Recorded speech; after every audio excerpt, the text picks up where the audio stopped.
আমি তোমার জন্য কিছু নিয়ে এসেছি। কি নিয়ে এসছো? ওই যে দেখোনি, বলিউড মুভিতে নায়করা গার্লফ্রেন্ডের ফটো ওয়ালেটে রেখে লুকিয়ে লুকিয়ে দেখে, ওরকম কিছু। তুমি রাখবে আমার ফটো তোমার ওয়ালেটে? কই দেখাও।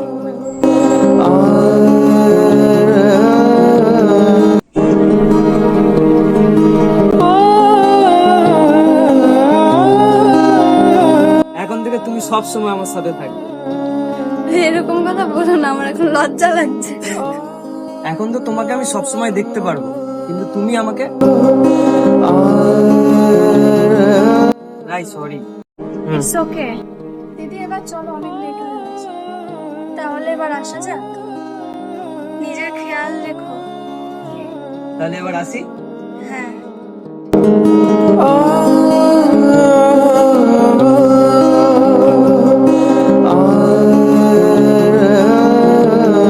কিন্তু তোমাকে আমি সব সময় দেখতে পারবো, কিন্তু তুমি আমাকে